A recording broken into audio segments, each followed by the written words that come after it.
Good morning बच्चों। पिछले class में मैं आप लोगों को क्या पढ़ा रहा था भाई? ट्रांसपिरेशन पढ़ाया था। ट्रांसपिरेशन के बाद पढ़ाया था आप लोग को मिनरल न्यूट्रिशन पढ़ाया था। आज मैं आप लोग को जो पढ़ाने जा रहा हूँ वो उसी टॉपिक को आगे पढ़ाने जा रहा हूँ, जैसे जिसमें से आपका है मिनरल न्यूट्रिशन। तो सबसे पहले देखते हैं अपन मिनरल न्यूट्रिशन। ये देखिएगा, जो मिनरल न्यूट्रिशन होगा वो पौधे के लिए टोटल कितने प्रकार के होता है? आपका 17 प्रकार के। इस 17 प्रकार को दो ग्रुप में बांटा गया है। पहला जो 9 है वो कौन से ग्रुप में है? आपका मैक्रोन्यूट्रिएंट है। कौन से ग्रुप में है? मैक्रोन्यूट्रिएंट्स है। और दूसरा है जो कितना है? आपका 8 है, जिसके अंतर्गत कौन आता है? आपका भाई माइक्रोन्यूट्रिएंट आता है। क्लियर हुआ तक? तो देखिएगा, मैक्रो मतलब क्या होता है? ये आवश्यक तत्व होता है। कौन सा तत्व होता है? ये आवश्यक। आवश्यक मतलब होता है इसेंशियल। क्लियर हुआ? इसेंशियल मतलब आवश्यक है। और माइक्रोन्यूट्रिएंट मतलब क्या होता है? अनावश्यक। इसी मैक्रो को हम दीर्घ मात्रक तत्व कहते हैं और माइक्रो को हम क्या कहते हैं भाई? लघु मात्रक तत्व कहते हैं। क्लियर हुआ तक के? यहां तक के पढ़ा दिया था मैं आप लोग को। कोई डाउट कहीं पास? इसके बाद मैक्रो का ये भी पढ़ा दिया था आप लोग को। नाइट्रोजन पढ़ा दिया था, कैल्शियम पढ़ा दिया था, और क्या पढ़ा दिया था? फास्फोरस पढ़ा दिया था मैं। ठीक, और दूसरा क्या पढ़ा दिया था आप लोग को? मैग्नीशियम। और क्या पढ़ा दिया हूँ? सल्फर पढ़ा दिया था मैं। क्लियर हुआ? फिर उसके बाद पोटेशियम पढ़ा दिया हूँ। क्या स्टोमेटा खुलना बंद होना पढ़ा दिया हूँ। इसके बाद आयरन फेरस भी पढ़ा दिया हूँ मैं आप लोग को। क्लियर है? यहीं तक के पढ़ाया हूँ मैं आप लोग को। क्लियर है? ध्यान से सुनिएगा। इतना तत्वों में से सबसे पहले मैं आप लोग को पढ़ाया क्या? नाइट्रोजन। पौधे नाइट्रोजन के किस रूप में ग्रहण करता है? तो नाइट्रेट के रूप में। किस रूप में ग्रहण करता है? नाइट्रेट। अगर पौधों को नाइट्रोजन की कमी होगी तो क्या हो जाएगी? थोड़ा सा दिक्कत हो जाएगी। दिक्कत मतलब पौधे में क्या होता है? न्यूक्लिक एसिड का फॉर्मेशन नहीं होगा, प्रोटीन का फॉर्मेशन नहीं होगा, विटामिन का फॉर्मेशन नहीं होगा। ठीक। दूसरा क्या होता है आपका? कैल्शियम। अगर पौधे में कैल्शियम की कमी होगी तो कोशिका भित्ति का निर्माण नहीं होगा। क्लियर हुआ था क्या? फिर बोला था फास्फोरस। तो पौधे फास्फोरस को किस रूप में ग्रहण करता है? तो आपका फास्फेट के रूप में ग्रहण करता है। क्लियर है? अधिक मात्रा में कहाँ पाया जाता है? तो चट्टान और बार में पाया जाता है। मतलब ये भी डीएनए में हाइड्रोजन ग्राही होता है। कौन सा होता है ये? हाइड्रोजन ग्राही। इसमें जो मुख्य पढ़ाया हूँ, एटीपी पढ़ाया हूँ, एडीपी पढ़ाया हूँ, एनएडीपीएच2 पढ़ाया हूँ मैं।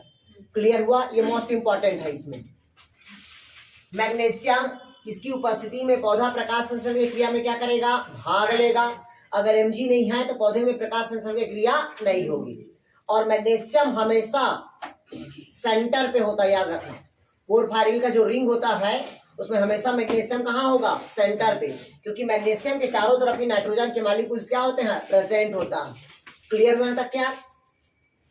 अगला बताया था सल्फर। जो भी जमीन के अंदर जो सल्फर का गंध आता है, मतलब जैसे पत्ता गोभी खाते हैं, प्याज खाते हैं, लहसुन खाते हैं, तो हमको सल्फर का क्या आता है? गंध आता है। और वो गंध किसका रहता है? आपका तो सल्फर का रहता है। जैसे मैं आपसे पूछा पत्ता गोभी में गंध किसका आता है? सल्फर। प्याज में, लहसुन में। क्लियर हुआ तक के? जो भी जमीन के अधिकतर नीचे रहता है आलू को छोड़ के। क्लियर हुआ? सर शुगर में मतलब जो भी जो सोलेनेसी फैमिली का है उस फैमिली को छोड़ दो। शुगर भी रहता है ना नीचे वाले। जितना कांदा रहेगा, जितना क्या रहेगा? कांदा। ठीक, उसमें शुगर रहेगा। ओनली जिमी कांदा को छोड़ के। जिमी कांदा में शुगर की मात्रा नहीं जाता, इसलिए डायबिटीज पेशेंट को जिमी कांदा खिलाया जाता है। क्लियर हुआ? ठीक। अब ऑक्सिलेट की तरफ लाता है, ऑक्सिलेट ही रहता है अधिकतर। क्लियर हुआ था क्या? अरे जिमी कांदा नहीं खाए होंगे तो शादी के दिन बनता ही आजकल चलन चल रहा है। ठीक, खट्टा में। ठीक। अगला होता है के मतलब क्या होता है? पोटेशियम। तो स्टोमेटा का खुलना या बंद होना कौन से तत्व की उपस्थिति में होता है? पोटेशियम की उपस्थिति में। क्लियर हुआ था क्या? अगला क्या होता है? फेरस। इसके बिना क्रिया नहीं होगा। मतलब फेरस मतलब आयरन, लौ तत्व। जैसे कि मैं आपसे पूछा दीप्ति कि आपके बॉडी में बाहर से आए ऑक्सीजन के कितने मॉलिक्यूल? 4 मॉलिक्यूल। तो आपके शरीर के कितने हीमोग्लोबिन के मॉलिक्यूल होगा? अब बॉन्ड बनाएगा। अरे भैया ऑक्सीजन के अणु हीमोग्लोबिन के कितने अणु के साथ बांध बनाता है? 8 रे गधों, 4 और 1 का नहीं बताया हूँ। हीमोग्लोबिन के हमेशा कितना अणु होगा? 1 अणु। ऑक्सीजन कितना अणु होगा? 4 अणु। तब कहीं जाके क्या बनाता है? वो बॉन्ड बनाता है। मतलब आप लोग कुछ नहीं पढ़ रहे। तो आप तो 4 बोल रहे हैं। 4 ही तो बोला हूँ मैं। हीमोग्लोबिन हीमोग्लोबिन के 1 अणु, ऑक्सीजन के 4 अणु बोलो। क्लियर हुआ? वो ऑक्सीजन बनाता है। क्यों सबा कैसे नहीं पढ़ रहे हो क्या? हमने बोले ठीक। अगला लिखिए, चलिए इसमें आप ये यहां तक के लिख लिए थे आप लोग। आयरन लिख लिए थे ना? हाँ चलिए आगे बढ़िए। फिर आयरन के बाद सल्फर हो गया, मैग्नीशियम हो गया, आयरन हो गया। ये 8 हो गया। 7 हुआ है। और कौन बच गया फिर इसमें? हाँ कार्बन लिखिए। चलिए लिखिए, पौधा कार्बन को कार्बन डाइऑक्साइड से ग्रहण करता है। लिखिएगा, पौधा कार्बन को कार्बन डाइऑक्साइड से ग्रहण करता है, जो कार्बोहाइड्रेट, वसा, प्रोटीन निर्माण में सहायक होता है। पौधा कार्बन को कार्बन डाइऑक्साइड से ग्रहण करता है। पौधा कार्बन को कार्बन डाइऑक्साइड से ग्रहण करता है, जो कार्बोहाइड्रेट और प्रोटीन के निर्माण में सहायक होता है।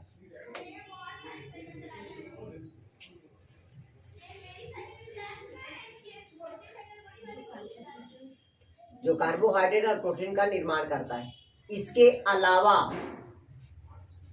कोशिका द्रव्य नहीं, कोशिका भित्ति, सेल वॉल और प्रोटोप्लाज्मा का निर्माण करती है।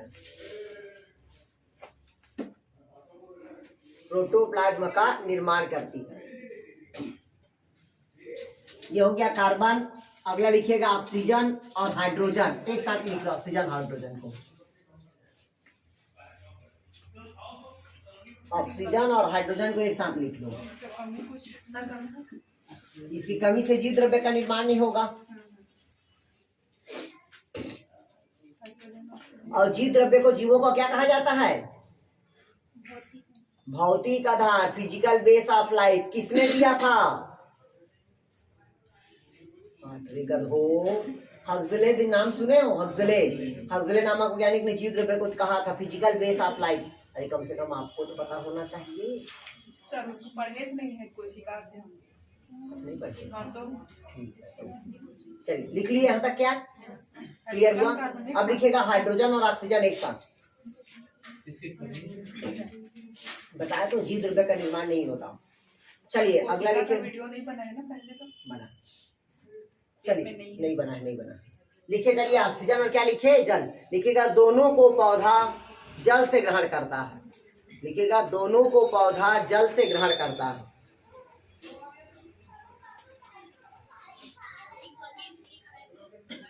लिखिएगा, दोनों को पौधा जल से ग्रहण करता है।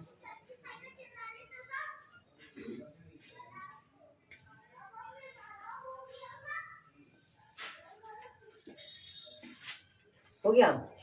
लिखिएगा, इसका उपयोग श्वसन के लिए किया जाता है। लिखिएगा, इसका दोनों का उपयोग श्वसन के लिए किया जाता है। दोनों का उपयोग श्वसन के लिए किया जाता है।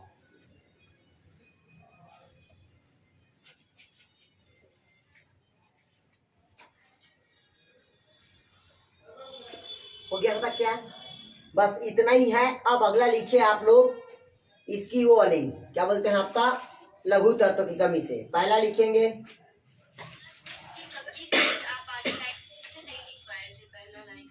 क्या चीज का पहला लाइन?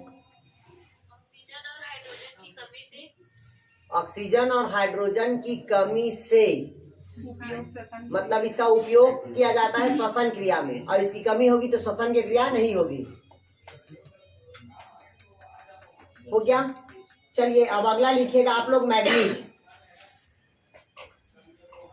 पहला लिखिएगा मैग्नीज। अब देखते हैं माइक्रो न्यूट्रिएंट है। अब कौन सा न्यूट्रिएंट है भाई? Micro nutrient. माइक्रो न्यूट्रिएंट में पहला लिखिएगा एमएन। एमएन मतलब मैग्नीज। चलिए लिखिएगा,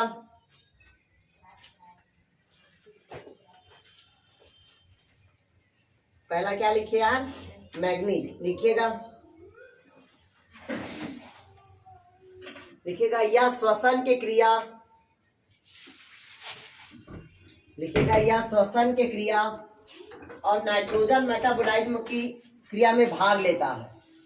लिखिएगा यह श्वसन और नाइट्रोजन मेटाबोलाइज्म की क्रिया में भाग लेता है।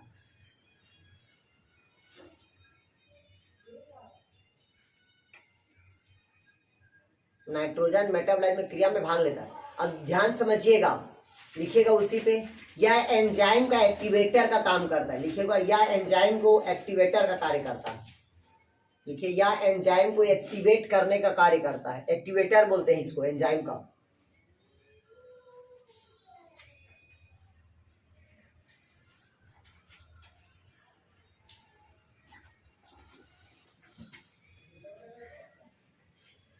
पहला लीजिए, अब लिखिए इसकी कमी से पत्तियां पीले पड़ जाती हैं। लिखिएगा मैग्नीज की कमी से पत्तियां पीले पड़ जाती हैं। मैग्नीज की कमी से पत्तियां पीले पड़ जाती हैं। ध्यान से समझिएगा आप, गर्मी के दिनों पे वाटर का एब्जॉर्प्शन पौधा क्या करता है, कम करने लगता है। वाटर का एब्जॉर्प्शन क्या करने लगता है, कम करने लगता है। जब उस समय कम करता है तो पौधे में पानी की भी कमी होगी, और जब पानी का पौधे में जो पानी एब्जॉर्ब करने का काम करता है वो सिर्फ दो ही तत्व करता है, आपको पता होना चाहिए। केवल दो ही ऐसा एलिमेंट होता है जो पानी को पौधे से क्या करता है, एब्जॉर्ब। मतलब मिट्टी पे है, उस पानी को पौधा एब्जॉर्ब करेगा, तो दो ही तत्व की उपस्थिति में करता है। पहला क्लोरीन की प्रेजेंट में, और दूसरा किसकी प्रेजेंट में करता है भी आपका, मैग्नीज की। अगर ये दोनों तत्व रहते हैं तभी पौधा क्या करेगा आपका, मतलब एब्जॉर्ब करेगा, अन्यथा ये तत्व नहीं है तो पौधा एब्जॉर्ब नहीं करेगा। पहला कौन हुआ आपका, क्लोरीन, और दूसरा कौन होगा आपका, मैग्नीज। क्लियर हुआ तक के? अब देखिएगा ये जो मैग्नीज होता है ये जल को तो एब्जॉर्ब किया, ठीक, इसके साथ हम किसमें भाग लिया, ये रेस्पिरेशन पे। किसमें भाग लेगा, नाइट्रोजन मेटाबोलाइज्म में। और जितने भी एंजाइम होगा सबको क्या करता है, ये एक्टिवेट का काम करता है। अगर शरीर पे इसकी कमी होगी, पौधे की पत्ती कौन सा कलर हो जाएगा, येलो कलर। इसी के कारण देखिएगा गर्मी के दिन में सभी पौधे की पत्ती क्या हो जाती है, पीली कलर हो जाती है, और अपने पत्ती को क्या कर देता है, वो पतझड़ में बदल देता है, मतलब एब्सिएशन कर देता है। क्लियर है तक के? क्यों? हाँ, पतझड़ गर्मी में होता है ना, पतझड़ में अधिकतर मैग्नीज की कमी गर्मी में ही पड़ता है, लेकिन नॉर्मल दिन में जब होता है तो मैग्नीज का भी कमी हो जाता है। और पतझड़ क्यों होता है, क्योंकि ये पौधे की पत्ती होता है, सॉरी ये क्या होगा भाई, पौधे की पत्ती होगा, और ये पौधे की पत्ती का पेटियोल होता है, और इस पेटियोल पे यहाँ पास ठीक, यहाँ पास किसकी कमी हो जाती है, मैग्नीशियम की। क्लियर हुआ? और इधर मैग्नीशियम की मात्रा क्या हो जाती है, ज्यादा हो जाती है। क्लियर है तक के?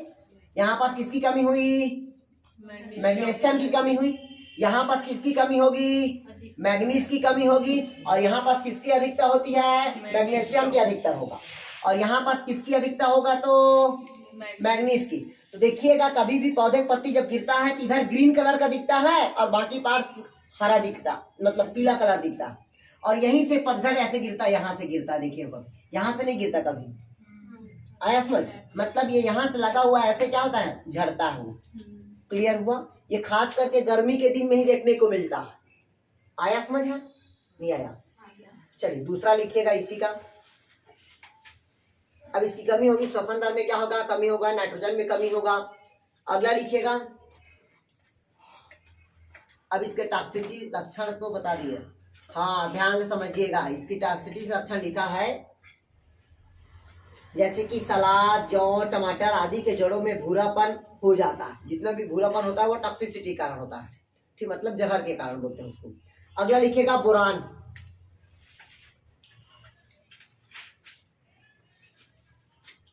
लिखिएगा बोरान, लिख लिए बोरान। लिखिएगा मृदा में बोरान, मृदा में boron, boric acid, boric acid, calcium magnesium borate के रूप में, कैल्शियम मैग्नीशियम बोरेट के रूप में उपस्थित होता है। कैल्शियम मैग्नीशियम बोरेट के रूप में मृदा में उपस्थित होता है। बोरान मृदा में बोरिक एसिड, कैल्शियम मैग्नीशियम और बोरेट के रूप में मृदा में उपस्थित होता है। मतलब कुल मिला के बोरान मृदा में किस रूप में स्थित होता है? तो बोरिक एसिड के रूप में या बोरेट के रूप में। क्लियर हुआ? लिखिएगा, लिखिएगा। यह पौधे के उपापचय क्रिया के लिए जिम्मेदार होता है। देखिए, यह पौधे के उपापचय क्रिया के लिए जिम्मेदार होता है।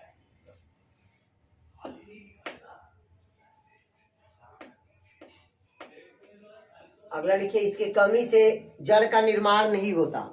देखिएगा, बोरान की कमी से जड़ का निर्माण नहीं होता।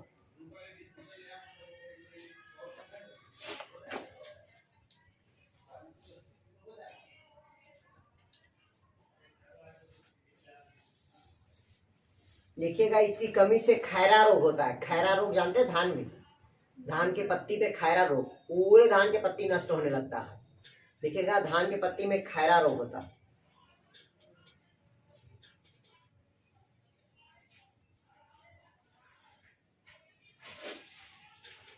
हो गया। अगला लिखिएगा तांबा। तांबा उसी को बोलते हैं कॉपर।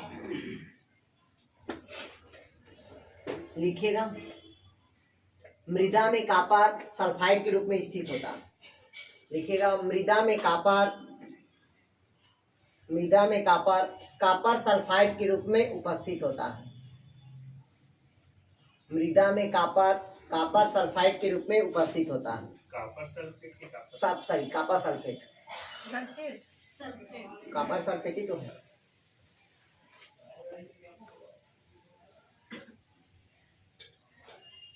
देखिएगा, यह ऑक्सीकरण तथा अनऑक्सीकरण के क्रिया में भाग लेता है। या ऑक्सीकरण तथा अनऑक्सीकरण के क्रिया में भाग लेता है। मतलब ऑक्सीडेशन और रिडक्शन की क्रिया में क्या करता है? ये भाग लेता है।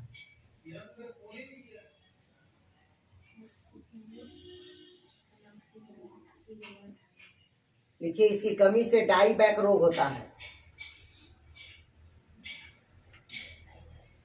देखिएगा, डाई बैक रोग उत्पन्न होता है। डाई बैक, और किसमें होता है? नींबू में, अनाज में। लिखिएगा, इसकी कमी से डाई बैक रोग होता है। डाई बैक, नींबू को देखे हो? ये देखिए, नींबू को नहीं देखे होगे, इधर देख लो। नींबू, ये गोल मटोल नींबू रहता है। ऐसे ऐसे देखे हो? ऐसे ऐसे कालापन हो जाता है, बिंदु बिंदु बिंदु बिंदु, कठोर हो जाता है। अरे नींबू को देखे हो? कठोर हो जाता है, छुओगे तो एकदम कठोर हो जाता है। उसको दबाने से उसका रस नहीं निकलता। मतलब नींबू में कौन सा रोग होता है? Die back. साइट्रस कैंकर को छोड़ के, क्योंकि साइट्रस कैंकर तो नींबू में ही होता है। उसके अलावा कौन सा रोग होता है? डाई बैक रोग होता है। क्लियर हुआ तक क्या? चलिए, अगला लिखिएगा, अनाज, कोई भी फसल पे। चलिए, अगला लिखिएगा, जिंक। लिखिए, जिंक।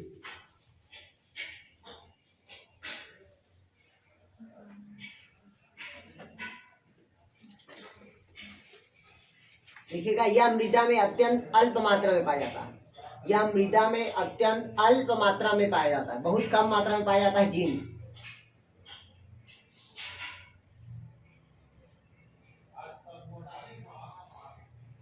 लिखिएगा, जिंक लैक्टिक अम्ल और एल्कोहल को एक्टिवेट करने का काम करता है।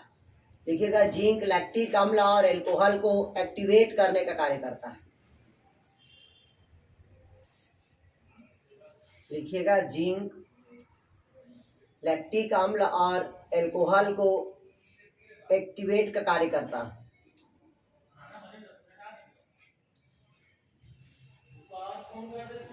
देखिए, इसकी कमी से इंटरनोड की लंबाई में कमी आती है। इसकी कमी से इंटरनोड की लंबाई में कमी आती है। कितने लोग बता पाएंगे इंटरनोड और नोड क्या है? नोड बीच में जो गांठ रहता है उसको बोलते हैं, और इंटरनोड के बीच में जो स्पेस होता है उसको, ये गांठ को क्या कहेंगे अपन? नोड। और इसके बीच को क्या कहेंगे? इंटरनोड। तो इसकी क्या होने लगती है? कमी होने लगती है। मतलब बीच बीच में गांठ बनने लगता है। बांस वास को देखे हो? हाँ संगीता, हेलो संगीता जुड़ी है क्या? जी सर। कौन सी संगीता? दो संगीता, एक संगीता से जुड़ी क्या? चलो इधर देखिएगा, एक संगीता का भी लड़का हुआ है, बताए थे ना, इसलिए पूछ रहे थे, बता देना बोल के। हो गया, लिख लिए, तांबा को लिख लिए, जिंक ले लिए। इसकी कमी से क्या होता है बताया था आप लोग को, इंटरनोड की वृद्धि रुक जाती है। अगला लिखिएगा, अगला लिखिएगा मालिब्डेनम।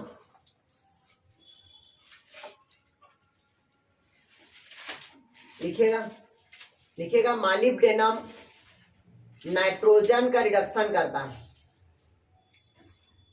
नाइट्रोजन लिखिएगा, मालिब्डेनम नाइट्रोजन स्थिरीकरण और नाइट्रेट रिडक्टेज का काम करता है। लिखिएगा मालिब्डेनम नाइट्रोजन का स्थिरीकरण करता है और नाइट्रेट का रिडक्टेज करता है। रिडक्टेज मतलब नाइट्रोजन का स्थिरीकरण करेगा और नाइट्रोजन का क्या करता है, रिडक्टेज करता है। नाइट्रोजन का स्थिरीकरण करता है और उसी में नाइट्रेट का क्या करता है, रिडक्टेज करता है। हाँ नाइट्रेट का, भाई नाइट्रोजन का स्थिरीकरण किया तो नाइट्रेट को तोड़ेगा तब ना यार। जैसे पौधा नाइट्रोजन को किस रूप में ग्रहण करता है, नाइट्रेट, फिर डीनाइट्रिफिकेशन करेगा। नहीं आया समझ? मालिब्डेनम नाइट्रोजन का क्या करता है, स्थिरीकरण करता है। इसके अलावा नाइट्रेट्स का क्या करेगा, रिडक्टेज करता है। क्लियर हुआ? इसकी कमी से विप्टेल रोग होता है, विप्टेल डिजीज होता है, विप्टेल। हाँ विप्टेल रोग होता है। विप्टेल मतलब समझ लेना, पत्ता गोभी का साइज जो बड़ा होता है ना, तो छोटा हो जाना पत्ता गोभी का, मतलब उसकी वृद्धि में क्या हो जाना, कमी हो जाना, वो कहलाता है विप्टेल ऑफ कैबेज। लिखना है तो लिख लीजिएगा, विप्टेल डिजीज पत्ता गोभी, फूल गोभी में होता है। और फूल गोभी में कैसे होता है देख लो, फूल गोभी आप लोग खरीदते भी नहीं होगे। फूल गोभी मतलब छितरा छितरा हो जाता है, जो फ्लावर उसको देखने में अजीब लगता है ना, तो उसको खरीदते हो क्या? नहीं, मतलब उसके कौन सा रोग हो जाता है, मतलब विप्टेल डिजीज होता है ये। क्लियर हुआ? उसका फ्लावर खाने लायक नहीं होता। क्लियर हुआ? कुछ नहीं होगा, लेकिन वो फंगस तो है, फंगल इन्फेक्शन है ना वो यार। ठीक, आगे समझ, ये तत्व की कमी से होता है। और फूल गोभी में जो ऊपर में कलर आ जाता है ना, वो अलग है। ठीक है, चलिए अगला लिखेगा क्लोरीन, Cl।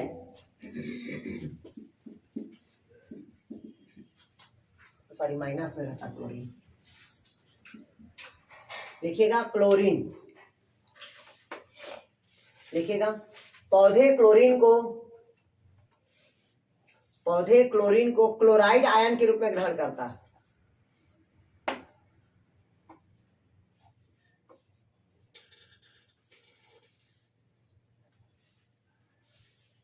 पौधे क्लोरीन को क्या करता है, क्लोराइड आयन में भाग लेता है। लिखिएगा यह इलेक्ट्रॉन का स्थानांतरण करता है, इलेक्ट्रॉन ट्रांसपोर्ट करता है।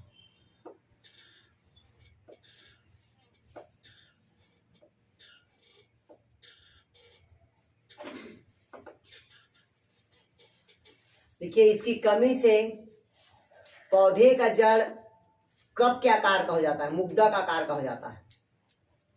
देखिए इसकी कमी से पौधे का जड़ कप आकार का हो जाता है। कप आकार का मतलब देखे हो, ये देखिए ऐसा पौधा देखे हो, ऐसा हो जाता है इसका, यहाँ पास कप के आकार होता है, गुंबद के आकार का दिखने लगता है वो। अरे सुंदरता कहीं गार्डन वार्डन में देखना, ऐसी पेड़ मिलता है अधिकतर। ठीक है, तो किसकी कमी से होता है भाई, आपका क्लोरीन की कमी से होता है। क्लियर है यहाँ तक क्या?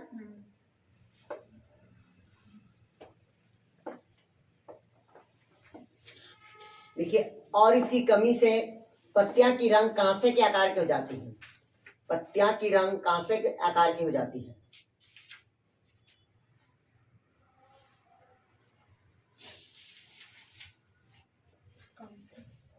कांसे के आकार की हो जाती है, मतलब कांसे के रंग की हो जाती है।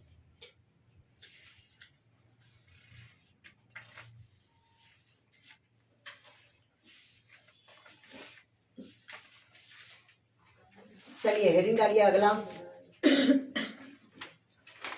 अगला हेडिंग डालिएगा मेटल और नॉन मेटल कौन है। एक तरफ लिखिएगा पहला मेटल। 6 हुआ क्या, क्या छूट गया? हो क्या सर, उसमें ना आयरन जो था ना उसमें लिखा दिया। आयरन इसमें लेते ही हैं, लेकिन पहले ध्यान समझिएगा आयरन हमेशा माइक्रोन्यूट्रिएंट में था, अभी उसको किसमें कन्वर्ट कर दिया है, मैक्रोन्यूट्रिएंट में कर दिया। अच्छा हाँ, क्लियर हुआ यहाँ तक क्या? चलिए एक तरफ लिखिएगा पहले मेटल लिखिएगा, कौन कौन सा मेटल है, कौन कौन नॉन मेटल है, इसको याद रखिएगा।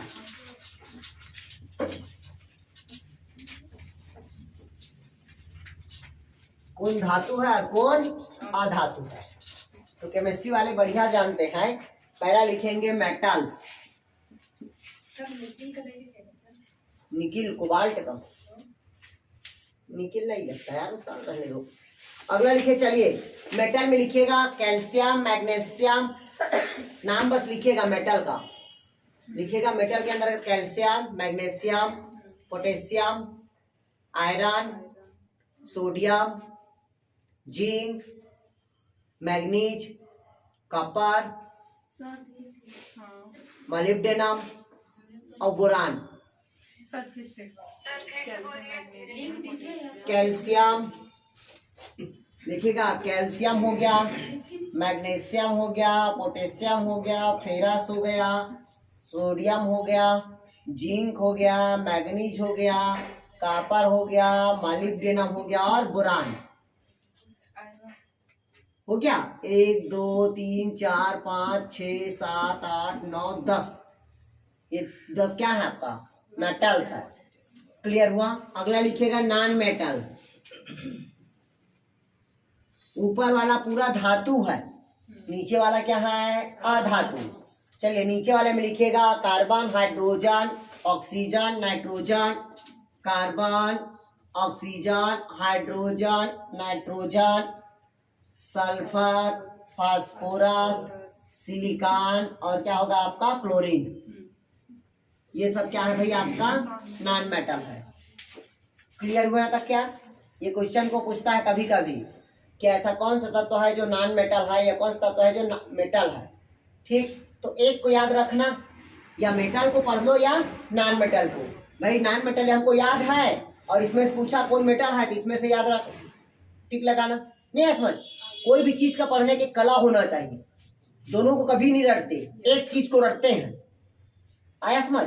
जैसे हम इसको पूरे रट लिए नॉन मेटल को, नहीं आया समझ?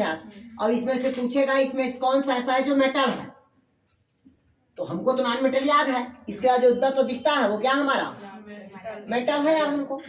नहीं आया समझ? अगर हम मेटल को रट लेते हैं 10 को, इसके बाद जो भी तत्व मिलेगा वो क्या होगा आपका नॉन मेटल। तो पढ़ने का तरीका हो तो मैं पहले बता दिया हूँ, सबको नहीं पढ़ा जाता, एक को पढ़ा जाता है, एक को छोड़ा जाता है, उसके बाद जो भी तत्व रहता है वो उसका आंसर होता ही है।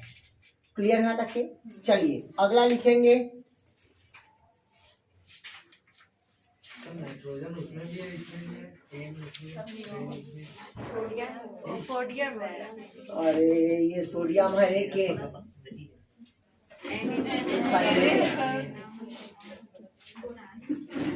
क्लियर हुआ? चलिए लिख लिए यहाँ तक क्या? चलिए ये टॉपिक मेरे हिसाब से हो गया। अब इसमें एक टॉपिक बचा हुआ है नाइट्रोजन का स्थिरीकरण को, नाइट्रोजन का फिक्सेशन वाला। ठीक है, चलिए अब हेडिंग डालिए आप लोग।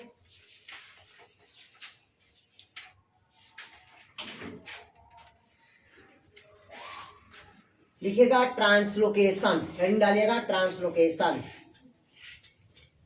लिखिएगा ट्रांसलोकेशन। हाँ, अगला टॉपिक लिखिएगा ट्रांसलोकेशन। इसको अभी छोड़ रहे हैं नाइट्रोजन का स्थिरीकरण को, क्यों सर? अभी पढ़ाएंगे ना भाई, क्यों छोड़ रहे हैं उसको बता दूंगा मैं अभी। इसको उसमें पढ़ाएंगे, क्या बोलते हैं आपका इकोलॉजी में, नाइट्रोजन का फिक्सेशन वाले में। क्लियर हुआ यहाँ तक के? क्या बोले? साइकिल है ना उसमें, नाइट्रोजन साइकिल, तो उसी में कंप्लीट हो जाएगा। ठीक है, चलिए लिखिएगा अगला आप लोग भाई ट्रांसपोर्ट लिखिएगा। ट्रांसपोर्ट मतलब ट्रांसलोकेशन, चैप्टरिज का नाम है, पौधों में परिवहन जैसा होता है ना, ठीक है, वैसे ही आपका ट्रांसलोकेशन। यदि लंबी दूरी तक के, कम दूरी तक के लिए। आया समझ? क्योंकि इसमें ट्रांसमिशन पढ़े थे अपन। ये कहाँ पढ़े हैं अभी? ये ट्रांसपोर्ट वुंश हाइपोथेसिस। ठीक, चलिए लिखिएगा ट्रांसपोर्ट या ट्रांसलोकेशन।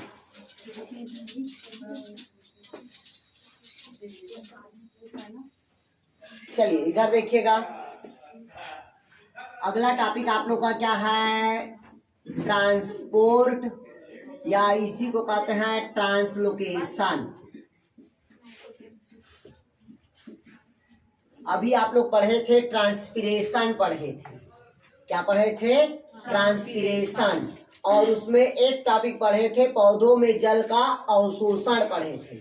अभी हम जाइलम फ्लोएम के बारे में नहीं पढ़े हैं कि क्योंकि ट्रांसपोर्ट का काम कौन करता है? जाइलम और फ्लोएम करता है।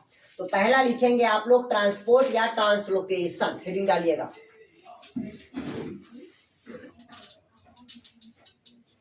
हो गया, लिख लिए? आगे बढ़िए। सर नाइट्रोजन को बाद में पढ़ेंगे। हाँ, कि पढ़ाए उसी पढ़ाएंगे, बोल रहे हैं भाई इकोलॉजी में यार, जहाँ का टॉपिक वही ठीक लगता है, क्योंकि साइकिल ऑलरेडी पढ़ाएंगे वहाँ पास। ठीक है। और नाइट्रोजन में क्या है? दो ही चीज तो मेन है नाइट्रोजन का। मतलब पहला होता है नाइट्रोजन का अमोनीकरण, दूसरा होता है आपका नाइट्रेट, और तीसरा क्या होता है? डीनाइट्रिफिकेशन। क्लियर हुआ?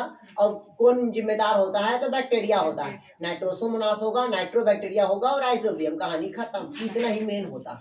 इसको साइकिल में पढ़ाऊंगा मैं आप लोग को, कौन सा bacteria free living nitrogen fixation करता है और कौन आपका करता है मतलब लिविंग रूप से नाइट्रोजन का फिक्सेशन करता है। दो कंडीशन होता है, एक तो सिम्बायोसिस के रूप में नाइट्रोजन का फिक्सेशन करेगा और दूसरा क्या करता है? वो फ्री लिविंग स्वतंत्र रूप से करता है। मतलब दो लोग आपस में मिलकर अगर सिम्बायोसिस करते हैं तो क्या हो जाएगा आपका? वो मतलब वो नाइट्रोजन का फिक्सेशन हो जाएगा, और अकेले रह के कर रहा है वो फ्री हो जाएगा। आगे पढ़ाऊंगा मैं, बोला ना इकोलॉजी में इसको। चलिए अगला टॉपिक लिखे आप लोग ट्रांसलोकेशन। ट्रांसलोकेशन मतलब स्थानांतरण। ध्यान से सुनिएगा, इधर देखिएगा, ध्यान से सुनिएगा, मैं पढ़ता हूं।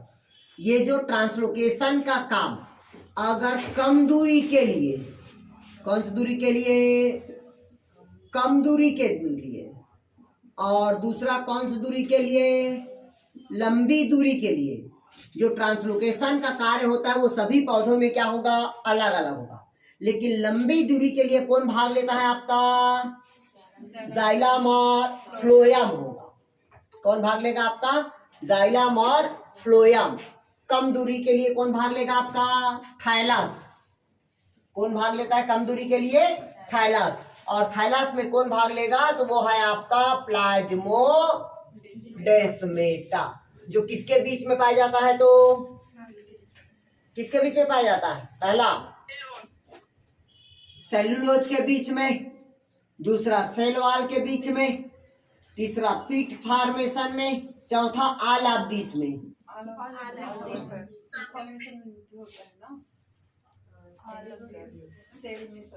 देखिए सेल वॉल किसका बना होता है? सेलुलोज। पीट फॉर्मेशन किसको कहते हैं? प्लाज्मोडेस्माटा। क्लियर हुआ? मतलब पूरी क्रिया कहाँ है? एक ही है, वो है तो सेल वॉल। आया समझ? मतलब कुल मिला के क्या होगा? आल ऑफ दिस होगा। आया समझ तक? क्योंकि यही पास होता है यूनिपोर्ट होता है, और क्या बोलते हैं?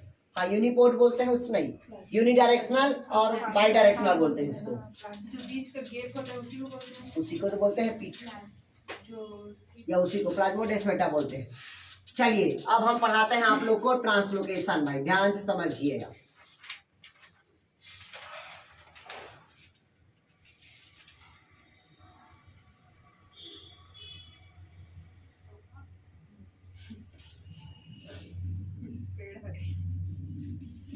पेड़ तो है, क्यों पेड़ नहीं लग रहा है क्या?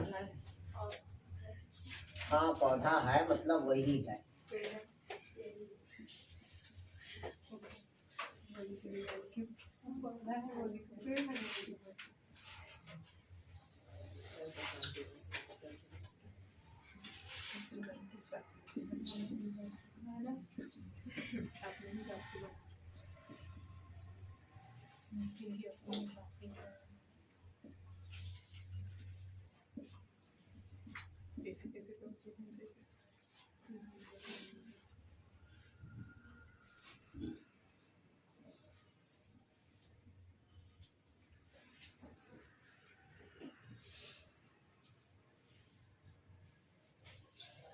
चलिए समझा दूं अब मैं।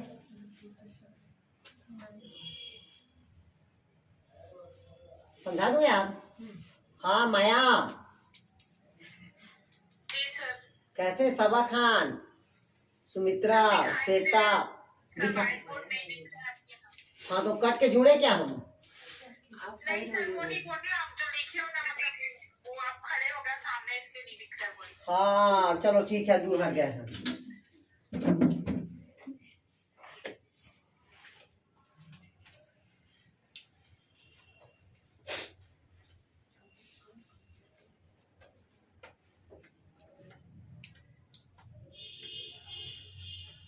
और कैसे कितना दिनों बाद आई हो डहरिया घर से? अच्छा सोनवानी डहरिया, ये भी तो डहरिया है ना? कहाँ गायब थी आप? इसलिए चमक रहे हैं दोनों आज। क्यों शादी वादी थोड़ी लग रहा है?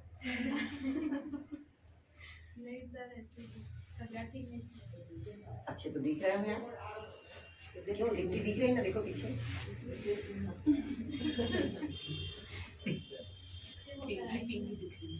पिंकी पिंकी लग रही है। पिंकी पिंकी इधर दो लोग रखे हैं, इधर शिवानी और क्या बोलते हैं मधुकर।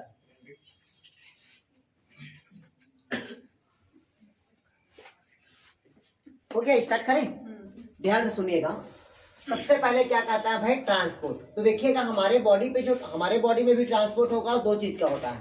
पहला होता है आपका डीऑक्सीजनेट और दूसरा क्या होता है? ऑक्सीजनेट। मतलब एक ऑक्सीजन का ट्रांसपोर्ट होता है, दूसरा किसका ट्रांसपोर्ट होता है? कार्बन डाइऑक्साइड का। तो उसी प्रकार से पौधों में भी दो चीज का ट्रांसपोर्ट होता है। पहला किसका ट्रांसपोर्ट होगा? आपका इनऑर्गेनिक कंपाउंड का, और दूसरा किसका ट्रांसपोर्ट होता है? आपका ऑर्गेनिक कंपाउंड का। तो पहला हम एक चीज का देखते हैं। पहला हम किसको देखते हैं? Inorganic compound. तो हमेशा जो इनऑर्गेनिक कंपाउंड का ट्रांसपोर्ट होगा, क्योंकि ऐसा कहा जाता है असेंडिंग और डिसेंडिंग होता है, आरोही और अवरोही। क्लियर हुआ? तो हमेशा जो जाइलम होता है वो यूनिडायरेक्शनल होता है। जाइलम क्या होगा? यूनिडायरेक्शनल। मतलब जाइलम कभी भी इनऑर्गेनिक कंपाउंड को हमेशा नीचे से कहाँ लेके जाता है? ऊपर लेके जाता है। हमेशा नीचे से ऊपर लेके जाता है। इस कारण इसको क्या कहेंगे? यूनिडायरेक्शनल। क्लियर हुआ? और नीचे से ऊपर इनऑर्गेनिक कंपाउंड को ले जाने के लिए ऊर्जा की आवश्यकता नहीं होती। इसके लिए एक प्रेशर की आवश्यकता होती है। इसके लिए किसकी आवश्यकता होती है? प्रेशर की। तो वो प्रेशर के अंतर्गत कौन कौन आता है? आपका रूट प्रेशर, ठीक। दूसरा होता है आपका फिजिकल प्रेशर, जिसमें पढ़े होंगे डिक्सन एंड जॉली की थ्योरी। क्लियर हुआ तक? और तीसरा होता है आपका रिले पंप थ्योरी। ये तीन होता है जो केवल इनऑर्गेनिक कंपाउंड को नीचे से कहां लेके जाता है? ऊपर लेके जाता है। आया समझ? इसमें जाइलम का कौन भाग लेगा? ट्रैकिड्स, और दूसरा वेसल्स लेगा। क्लियर हुआ तक? डाउट नहीं पास? अगर आपसे पूछा मतलब जाइलम या फ्लोएम कौन सा यूनिडायरेक्शनल होता है, तो जाइलम क्या होगा? यूनिडायरेक्शनल। जाइलम हमेशा नीचे से कहां लेके जाता है? ऊपर। किसको लेकर जाता है? इनऑर्गेनिक कंपाउंड को। आया समझ?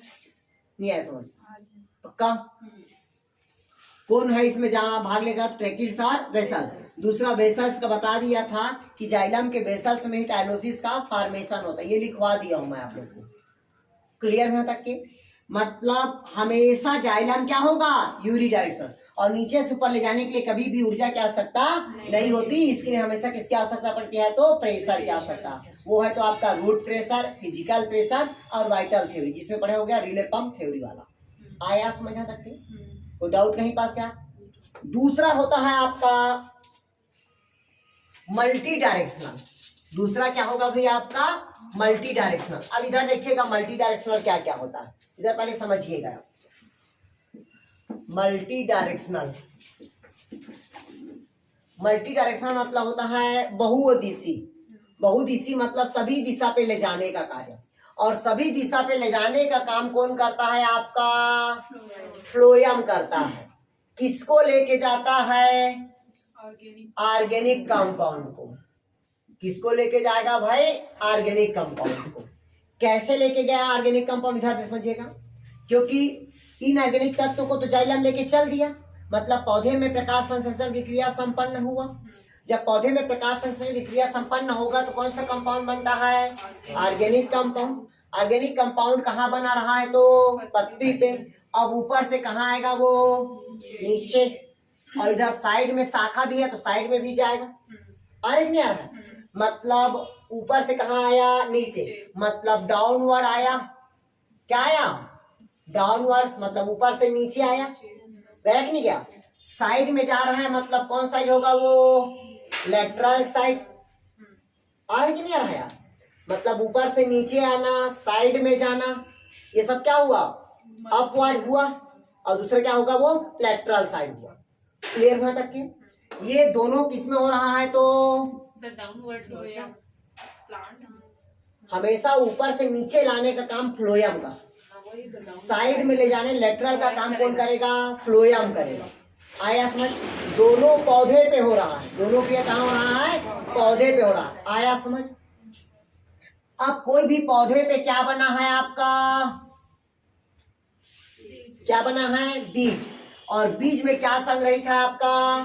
Organic compound. अब ये बीज पैतृक कोशिका से क्या हो गया है? अलग हुआ है। और बीज यहाँ पास है, ये भोज्य पदार्थ और वाटर को क्या करेगा? एब्जॉर्ब करेगा। एब्जॉर्ब करने के बाद ये नीचे से कहाँ भागेगा? ऊपर। ये तब तक ऊपर जाएगा जब तक पौधे की पत्ती का निर्माण ना हो जाए। मतलब जो ऑर्गेनिक कंपाउंड था इसमें वो नीचे से कहाँ गया? ऊपर। और ऊपर ले जाने का काम कौन हो करता है यहाँ पास? फ्लोएम। तो सभी दिशा पे गया, इस कारण क्या होगा? ये मल्टी डायरेक्शनल। और फ्लोएम का कौन भाग लिया? तो CO2। और दूसरा कौन भाग लिया? तो कंपेनियल सेल। और इसमें एनर्जी की आवश्यकता होती। क्यों? क्योंकि ऑर्गेनिक कंपाउंड खुद क्या है? एनर्जी। चलिए लिखिए इसको, ध्यान से सुनिएगा, मैं पहले बता रहा हूँ, यहीं से क्वेश्चन आता है। लिखिएगा फ्लोएम, लिखिएगा फ्लोएम मल्टी डायरेक्शनल होता है। लिखिएगा फ्लोएम मल्टी डायरेक्शनल होता है। ये सभी दिशा में ट्रांसपोर्ट करता है ऑर्गेनिक कंपाउंड का। लिखिएगा यह सभी दिशा में ट्रांसपोर्ट करता है।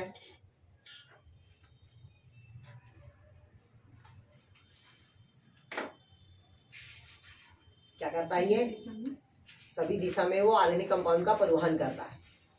देखिए इसके परिवहन के लिए ऊर्जा की आवश्यकता होती है। क्या बोले? ऑर्गेनिक कंपाउंड तो है ना, ऑर्गेनिक। हाँ, देखिए इसके ट्रांसपोर्ट के लिए ऊर्जा की आवश्यकता होती है।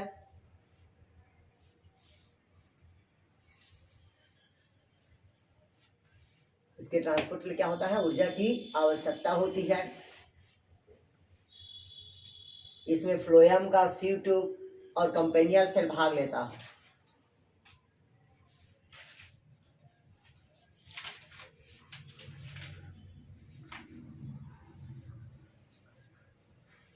कौन भाग लेता है यार? इसमें CO2 और कंपेनियल सेल भाग लेता है।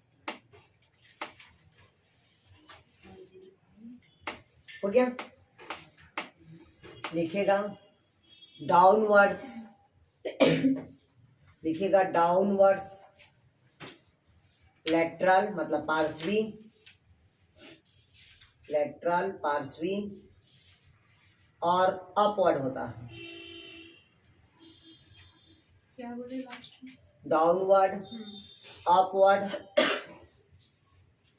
और लेटरल होता है।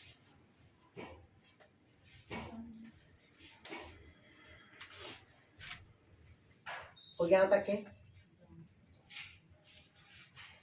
हो गया? लिखिए, नोट करके लिखिएगा। लंबी दूरी के लिए जाइलम और फ्लोएम जिम्मेदार होता है। लिखिएगा लंबी दूरी के लिए जाइलम और फ्लोएम, कम दूरी के लिए विस्तरण किया जा रहा होता है।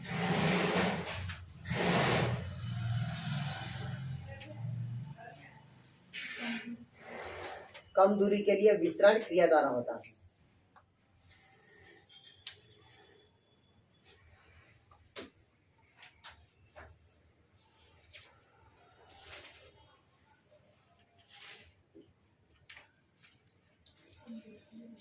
हो गया। मतलब ज्यादा दूरी के लिए कौन होगा आपका वास्कुलर बंडल, जिसमें कौन आता है आपका जाइलम और फ्लोएम, और कम दूरी के लिए कौन होता है आपका विसरण के क्रिया।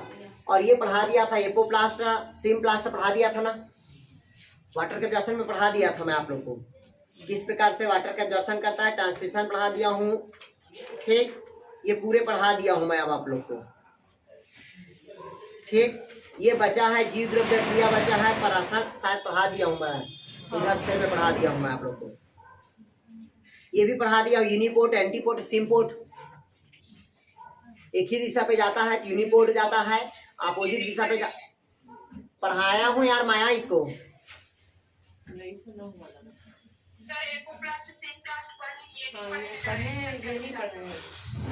पढ़े भाई, पढ़ाया हूँ।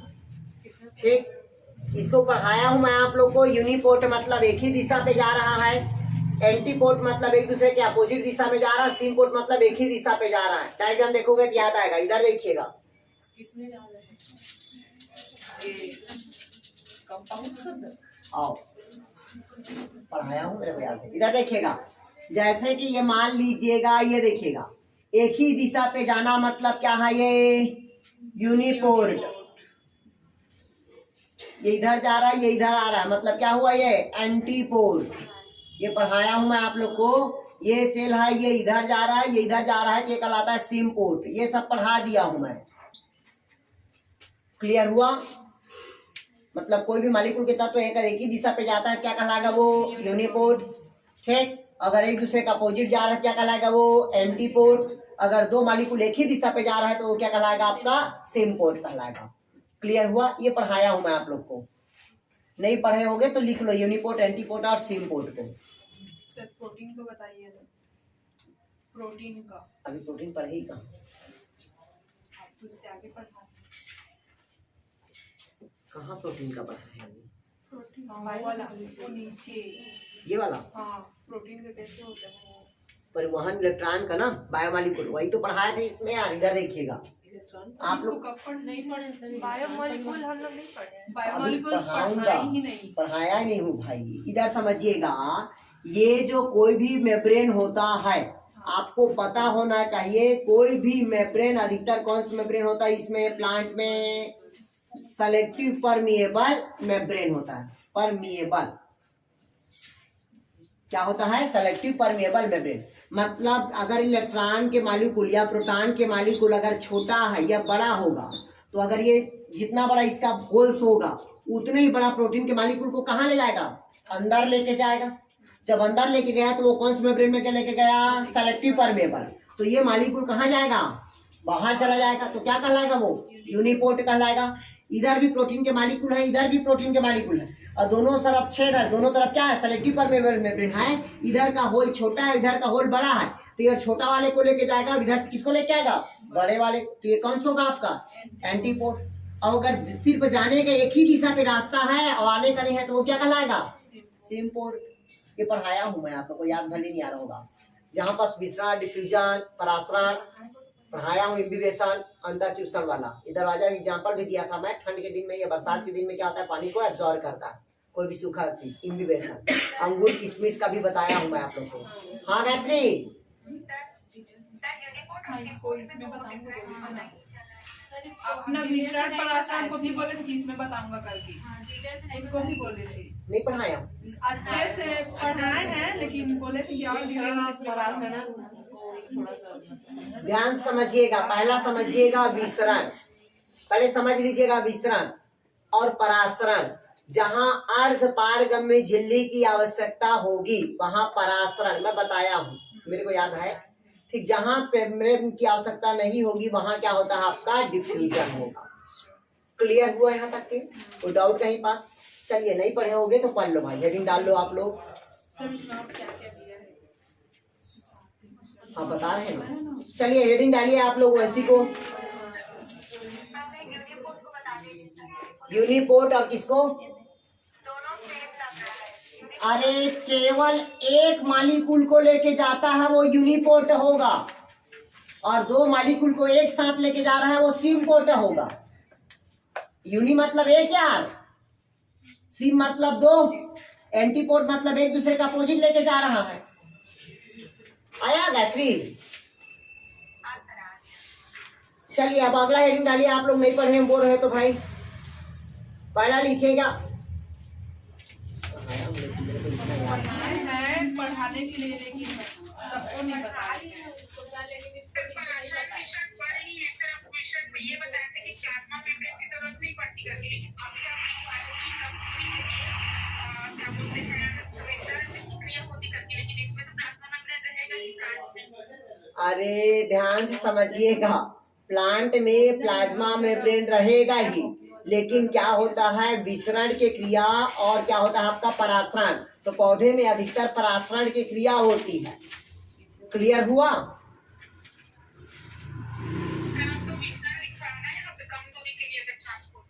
हाँ तो कम दूरी के लिए क्या होता है विसरण होता है। जैसे लोअर प्लांट में क्या होगा, हमेशा कम दूरी के लिए रहता है, क्योंकि उसमें रूट लीफ और स्टेम में डिवाइड नहीं होता। इस कारण हमेशा क्या होगा उसमें विसरण क्रिया होती है। अरे प्लाज्मा मेम्ब्रेन होता है भाई, लेकिन वो सेमी परमेबल मेम्ब्रेन नहीं है।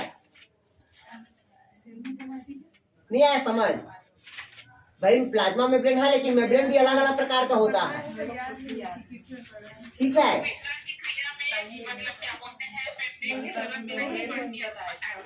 हाँ तो मेम्ब्रेन की आवश्यकता नहीं पड़ती भाई। प्लाज्मा मेम्ब्रेन मतलब सेमी परमेबल मतलब, ध्यान समझिएगा, इधर सुनिएगा आप लोग, इधर पहले समझ लीजिए भाई। जैसे कि ये बात आती, किसकी बात आती है विसरण की। एक गुब्बारा है, गुब्बारा पे हवा भरा हुआ है, गुब्बारा पे हवा भरा हुआ है, और मैं घर के एक कॉर्नर पे अगर ये गुब्बारा को छोड़ूंगा तो स्पीड से भागेगा ये। क्लियर हुआ? या एक रूम है, मैं परफ्यूम को यहाँ पास छिड़क दिया तो पूरे रूम पे गुंजरेगा। नहीं है समझ? लेकिन उसके लिए क्या होता है मेम्ब्रेन की आवश्यकता नहीं होती है। आया समझ? तो उसी प्रकार से जो प्लांट होते हैं, जो लोअर प्लांट होते हैं, उसमें जो ट्रांसपोर्ट होता है वो विसरण क्रिया के द्वारा होती है। क्यों? क्योंकि उसके कोई भी पार्ट्स को अलग अलग पार्ट्स में डिवाइड नहीं करते, पूरे उसके पार्ट्स को थैलस कहा जाता है। इस कारण उसमें जो भी ट्रांसपोर्ट होता है वो विसरण के क्रिया द्वारा होता है। न इसमें रूट होता, न इसमें लीफ होता, न स्टेम होता। इन सब को एक साथ क्या कहा जाता है? और इसी थैलस में जो ट्रांसपोर्ट होगा वो किसके कारण होगा? तो अब आया समझ? नहीं आया अभी भी? अभी भी नहीं आया? ये लिखा है डायरेक्ट, अधिक सांद्रता वाले भाग से कम सांद्रता वाले भाग की ओर प्रवाह या गति होना क्या कहलाता है? विसरण। लिखा है जब किसी गैस या भाप से भरी हुई बोतल के ढक्कन किसी कमरे में खोला जाता है, तब गैस या भाप के अणु तेजी से संपूर्ण कमरे के समान रूप से वितरित हो जाता है। या उसी को बोला है कि धीरे धीरे फैलकर, मतलब तल रवे के अणु बीकर में रखे संपूर्ण जल में धीरे धीरे फैलकर इसे लाल बैंगनी रंग बना देता है। ठीक है, मतलब वही हुआ, रूम के किनारे पे एक गुब्बारा को फुला के छोड़ दिया तो ससार से भगता है। देखिए गौर किए हो? मतलब ये कौन सी क्रिया है? विसरण क्रिया के द्वारा होता है। अब इसमें कहां से मेम्ब्रेन आया? आया क्या कहीं मेम्ब्रेन? तो उसी प्रकार से प्लांट में कम समय, कम दूरी के लिए भी क्या होता है आपका विसरण की आवश्यकता होती है। हो गया? रहता है लेकिन अरे मेरे बाप, मेम्ब्रेन सभी प्लांट्स में रहता है, एनिमल्स में भी रहेगा, लेकिन इसमें क्या होता है इधर समझिएगा। जब एक सेल दूसरा सेल के बीच में रहता है, यहाँ पर छिद्र होता है, ठीक, और इसी छिद्र को कहते हैं प्लाज्मोडेस्माटा, जहां पास मेम्ब्रेन की आवश्यकता नहीं होती। यहाँ का भोजन इसमें चला जाता है, इसमें का भोजन इसमें चला जाता है प्लाज्मोडेस्माटा के द्वारा। अब आया समझ? मतलब विसरण की क्रिया में मेम्ब्रेन की जरूरत नहीं होती। नहीं होती, वो तो पहले ही बता दिया हूँ मैं आप लोग को यार। वही तो बताए थे, तो वही मैं सोची यहाँ बोल रहे हैं कि होता है। कब बोलता है बोलता है? सेमी परमिएबल बोल रहे सेमी परमेबल परासरण में होता है। कहाँ कोई नहीं, आप- सर हो गया सब। बताए हैं तो विसरण में तो होता नहीं है, तो इसमें कैसे दिखा रहे हैं? क्लियर हुआ? हो गया? चलिए अगला लिखिएगा आप लोग। ये पढ़ा दिया हूँ, मेरे को सबको याद है यार। मैं ये देखिए सेमी परमेबल, आइसोटॉनिक, हाइपोटॉनिक हाँ उसको पता सब पढ़ाया हूँ भाई। आप लोग कैसे बोल रहे हो नहीं पढ़ा रहे हो? इम्बिबेशन पढ़ाया हूँ, अंता चूसट, प्लाज्मोलाइसिस भी पढ़ाया था, सेल वाल से सेल मेम्ब्रेन का दूरी कहाँ हटना, ठीक है। टर्गर प्रेशर, डीपीडी प्रेशर 0 होगा, कैसे होगा? हाँ, एक चीज को नहीं पढ़ाया हूं मैं आप लोग को। नहीं पढ़े सर। हाँ, एक मैं बता रहा हूँ ना, एक चीज को नहीं पढ़ाया हूँ बोल के, जो चीज को नहीं पढ़ाया उसको मैं। ठीक, चलिए एक चीज लिखिएगा आप लोग इसको। यहाँ से जो क्वेश्चन पूछता है उसको नहीं पढ़ाया हूँ मैं। ठीक, चलिए आप लोग लिखे तो यार, अलग से पढ़ाऊंगा करके। चलो लिख लो भाई आज। इसके नीचे लिख लेते चलिए हाँ लिखिएगा यहीं पास भी।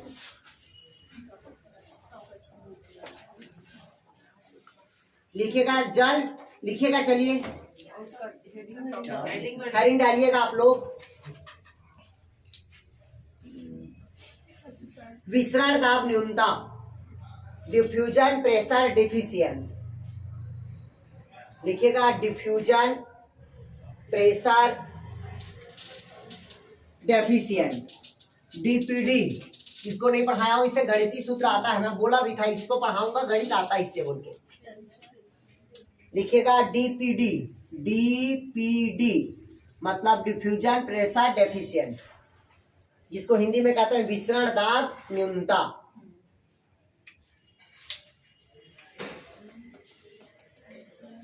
ध्यान से समझिएगा डीपीडी को। इधर देखिए, डीपीडी मतलब क्या होता है? Diffusion pressure deficient. इसको एसपी के भी नाम से जाना जाता है। एसपी मतलब होता है आपका चूसण दाब, जिसको कहते हैं अपन सक्शन प्रेशर कहते हैं। एसपी मतलब क्या होगा आपका? Suction pressure. जहां डीपीडी इक्वल क्या होगा? एसपी होगा, मतलब दोनों एक दूसरे के क्या होंगे? बराबर होंगे। ये पहले समझ लीजिएगा। जहां डीपीडी का मान अगर मान लीजिएगा 10 होगा, तो एसपी का भी मान क्या होगा? 10, मतलब इसका वैल्यू क्या हो जाएगा? 0 होगा। दोनों अलग अलग।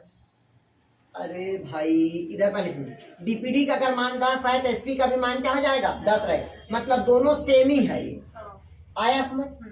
तो डाउट कहीं पास? पहला। अगला लिखिएगा, अब इधर देखिएगा, लिखिएगा डीपीडी इक्वल एसपी, ठीक है, बराबर ओपी। इधर समझिएगा पहले, अगर डीपीडी का मान कितना है? 10 है, तो एसपी का भी मान कितना हो जाएगा? 10 होगा। इक्वल क्या हो जाएगा आपका? Osmotic pressure. क्या हो जाएगा आपका? Osmotic pressure. इसको थोड़ा सा लिखिएगा। चलिए लिखिएगा एक निश्चित ताप एवं दाब पर, लिखिएगा एक निश्चित ताप एवं दाब पर, एक निश्चित ताप एवं दाब पर किसी विलयन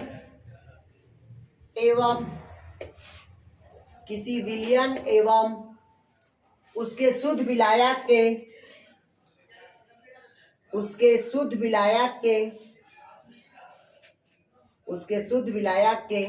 विसरण दाब में अंतर को ही विसरण दाब न्यूनता कहते हैं। देखिएगा, किसी निश्चित ताप एवं दाब पर किसी विलयन एवं उसके शुद्ध विलायक के विसरण दाब में अंतर को ही विसरण दाब न्यूनता कहते हैं।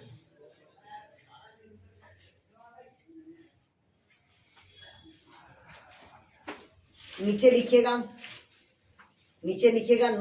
सांद्रता के बढ़ने पर डीपीडी का मान भी बढ़ जाता है। लिखिएगा, नीचे लिखिए, सांद्रता के बढ़ने पर डीपीडी का मान भी बढ़ जाता है।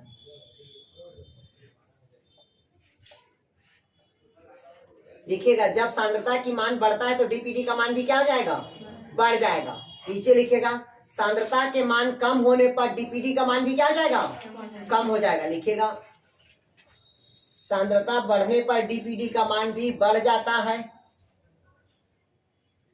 और सांद्रता कम होने पर डीपीडी का मान भी कम हो जाता है।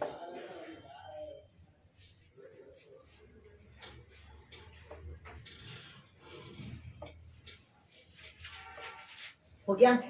नीचे उसी में लिखिएगा, किसी विलयन, वही है भाई, उसी को कहते हैं सक्शन प्रेशर। अभी बताया ना, डीपीडी इक्वल एसपी होता है। अभी और होगा, रुको, तो अभी एक और कंफ्यूज करोगे। ओपी लिखिए उसी के आगे, किसी विलयन का डीपीडी का उसी में लिखे किसी विलयन का डीपीडी का उस विलयन की सांद्रता के किसी विलयन का डीपीडी उस विलयन की सांद्रता के समानुपाती होता है।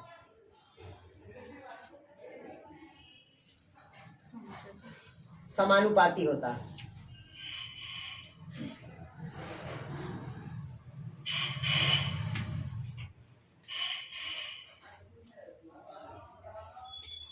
हो गया, लिख लिए। अब ध्यान समझिएगा, ये गणित वाला है, इसको कभी क्वेश्चन पूछता है, ये सेट में पूछता है।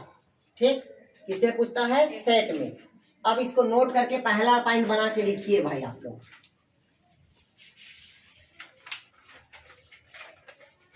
लिखिएगा परासरण दाब। परासरण दाब मतलब ऑस्मोटिक प्रेशर। लिखिएगा परासरण दाब। परासरण दाब या उसे क्या कहते हैं? ऑस्मोटिक प्रेशर एवं स्फीतित दाब। स्फीतित दाब मतलब टर्गर प्रेशर बराबर होंगे। दोनों क्या होगा? इक्वल होगा। ध्यान से समझिएगा यहाँ पास। ऑस्मोटिक प्रेशर एवं टर्गर प्रेशर दोनों एक दूसरे क्या होंगे? इक्वल होंगे, बराबर होंगे। लिख लिए? लिखिए उसी में। तब कोशिका के अंदर, लिखिएगा तब कोशिका के अंदर, तब कोशिका के अंदर जल का परासरण शून्य हो जाएगा। जल का परासरण शून्य हो जाएगा।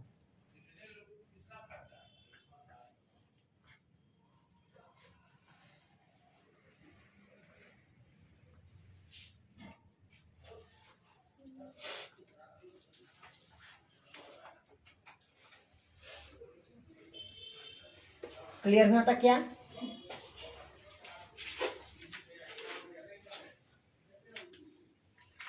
क्लियर हुआ था क्या? मतलब याद रखना, ऑस्मोटिक प्रेशर, टर्गर प्रेशर, ये दोनों हमेशा क्या रहेगा? इक्वल रहेगा। और पौधे के कोशिका के अंदर मतलब जल का मान क्या हो जाएगा? कहता भी आपका शून्य हो जाएगा। जब दोनों बराबर रहेगा तो कोई प्रॉब्लम नहीं होगा। आया समझ? अगर मान लीजिएगा ये अगर 10 है, अगर ये 5 है, मतलब अनबैलेंस हुआ, तो अंदर में कोशिका के अंदर जो द्रव का मान भी क्या हो जाएगा? कम या ज्यादा होगा। नहीं आया समझ? जब दोनों रहेगा इक्वल तो शून्य रहेगा। नहीं आया समझ? और दोनों अगर इनबैलेंस रहेगा तो उसका मान क्या हो जाएगा? कम ही हो जाएगा। आया समझ? जैसे भैया ये दीवार है, 5 लोग इधर हैं, 5 लोग इधर हैं, दोनों एक दूसरे को धक्का दे रहे हैं, तो इस दीवार पे कोई फर्क पड़ेगा क्या? इन पांचों का मान वैल्यू समान है तो कोई फर्क पड़ेगा क्या? नहीं पड़ेगा। लेकिन इसमें अगर 4 है, इसमें 5 है, दीवार पे क्या करेगा? फर्क पड़ेगा। आया समझ? यहाँ तक कोई डाउट कहीं पास? यार आ गया? नहीं आया? चलिए इसी में लिखिए अब क्वेश्चन बना के लिखिएगा। एक पादप कोशिका का ऑस्मोटिक प्रेशर 10 एटम है। क्वेश्चन लिखिएगा, एक पादप कोशिका का ऑस्मोटिक प्रेशर 10 है, 10 एटम है। ऑस्मोटिक प्रेशर कितना है? 10 एटम है।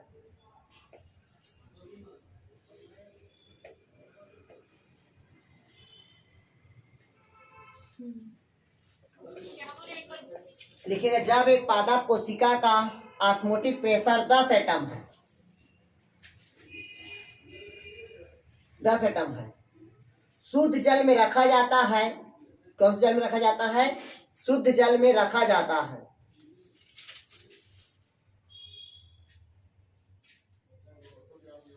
तो प्रारंभ में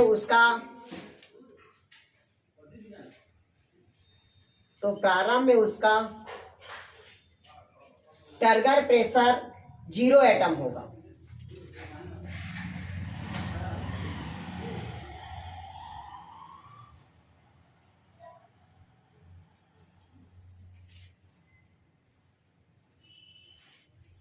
कितना होगा भी आपका? 0 एटम होगा। टर्गर प्रेशर कितना होगा? 0 एटम होगा। क्लियर हुआ? तो डीपीडी क्या होगा?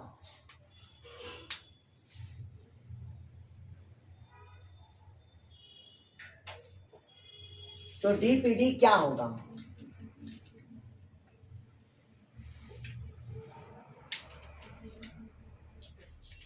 अरे बताया था डीपीडी इक्वल क्या होता है? एसपीए समझ आ गया है। हाँ ऑस्मोटिक प्रेशर कितना लिखवाया? टारगेट प्रेशर कितना लिखवाया? 0 अरे तो गधो डीपीडी कितना हो जाएगा? 10 10 ही नहीं हो गया? हाँ अरे भाई इसका फार्मूला होता है डीपीडी बराबर ऑस्मोटिक प्रेशर इक्वल क्या होगा आपका? Target pressure. तो इसका मान कितना है? 10। इसका मान कितना है? 0। तो डीपीडी बराबर कितना हो जाएगा? 10 ही तो होगा यार। इसका फार्मूला लिख लो, डीपीडी बराबर क्या होता है भाई आपका? ऑस्मोटिक प्रेशर माइनस क्या होगा आपका? Target pressure. तो 10 माइनस 10 बराबर डीपीडी।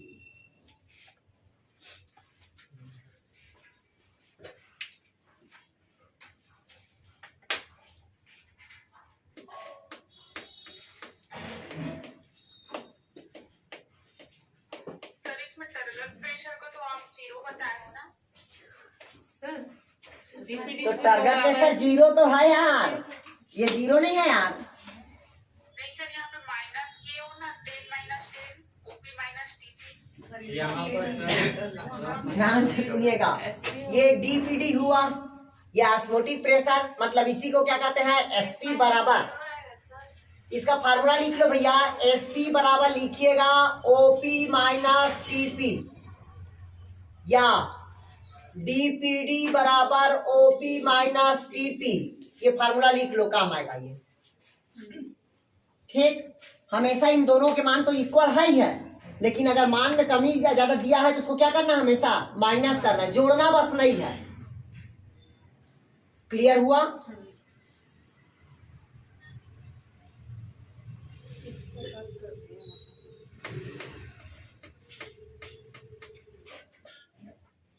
इसको फिर से समझा दीजिए। हाँ,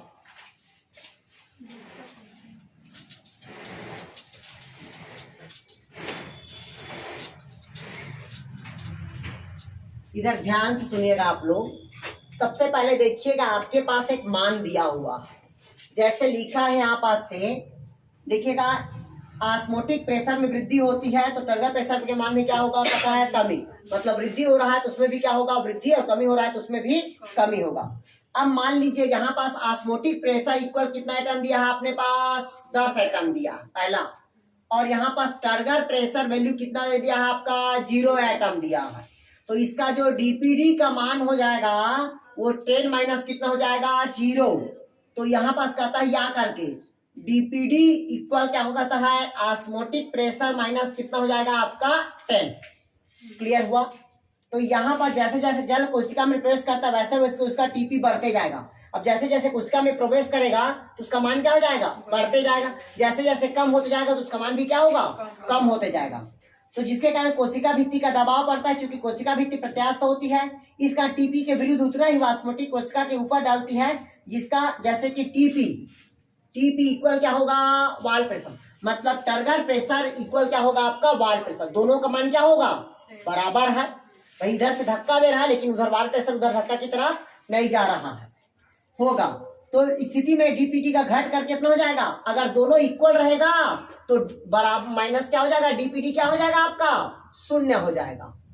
ध्यान समझिएगा, target pressure equal wall pressure, तो डीपीटी का मान क्या हो जाएगा? 0। इसको लिखते चले जाएंगे भाई। ठीक, सर हाँ सर हाँ बोलिए। सर एक बार आप कट के जुड़िए ना, एकदम ब्लर आ रहा है। अरे यार,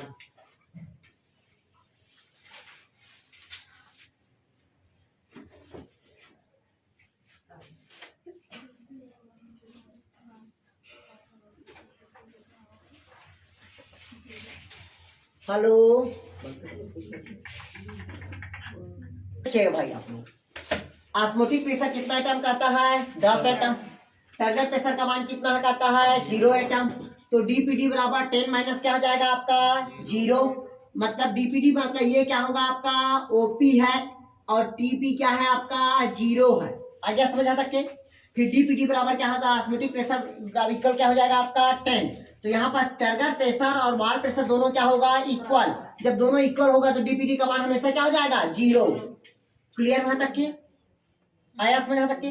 जैसे कि मैं आपसे पूछा टीपीटी का मान 10 है और वॉल प्रेशर का मान कितना है? 10, तो डीपीटी का मान कितना हो जाएगा?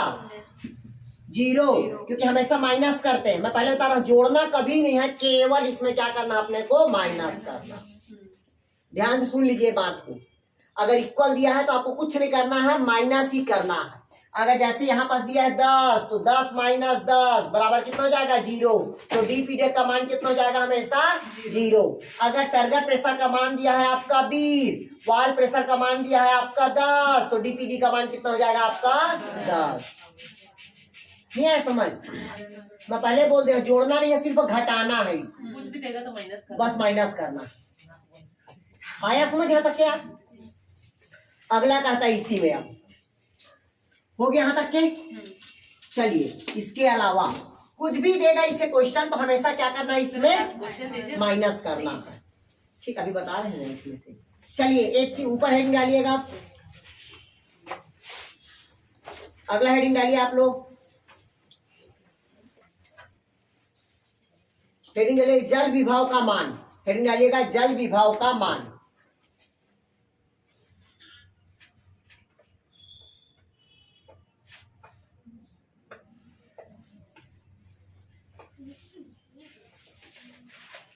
क्या लिखे यार? जल विभाव का मान। चलिए, जल विभाव का मान में लिख लीजिए भाई पहले। चलिए, कोई लिखवा रहा हूं मैं आप लोग को, उसको अच्छे से पढ़ेंगे आप लोग। पहला पॉइंट करके लिखिएगा।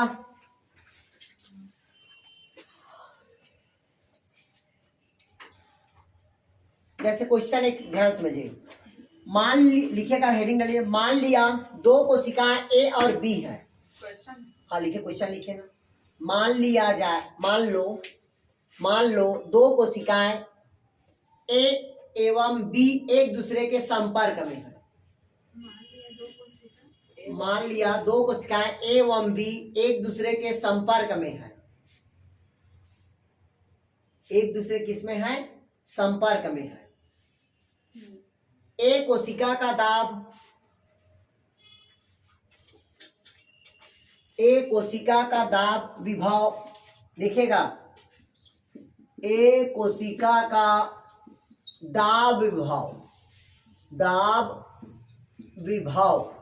विभव को हमेशा ऐसे सिग्मा पी से डिनोट करते हैं। दाब विभव या टीपी मतलब टर्गर प्रेशर। सर सिग्मा अजीब लग रहा है। सिग्मा नहीं है, साइन। साइन बोलते हैं ना इसको। हाँ, ये साइन पी है। ठीक, या टीपी बराबर कितना है? 4 बार सा है। लिखेगा टीपी बराबर 4 बार सा है। एक कोशिका का दाब विभव कितना कहता है, या टीपी कितना कहता है? 4 बार है। सर सेल का दाब विभव, मान लो 2 कोशिका है। हाँ। 2 कोशिका में से एक कोशिका का दाब विभव कितना, या टीपी कितना कहता है? 4 बार सा है। लिख लिया यहाँ तक के? 4 बार। हाँ। तथा उसके जीव द्रव्य का परासरण दाब, ये तो हो गया कोशिका का दाब। अब उसके बाद कहता है, जबकि लिखेगा तथा उसके जीव द्रव्य का परासरण दाब, जीव द्रव्य का परासरण दाब, जीव द्रव्य का परासरण दाब साइन एस मतलब क्या होता है आपका? परासरण विभव। साइन एस बोलते हैं इसको। हाँ, साइन को ऐसे त्रिकोण बनाया वैसे बनाते हैं। त्रिशूल। हाँ। ठीक, ये है साइन एस। लिख लिए। का मान -12 है, -12 बार सा है। ये किसका मान हुआ? ए कोशिका का मान है। मतलब इसका कोशिका दाब विभव मतलब टीपी बराबर कितना था? 4 बार है। और जीव द्रव्य का परासरण दाब कितना है? -12 बार सा है। क्लियर हुआ तक के? उसी में लिखेगा। इसी प्रकार बी कोशिका का दाब विभव, अब कौन सी कोशिका कहता है? बी कोशिका। उसी प्रकार से बी कोशिका का दाब विभव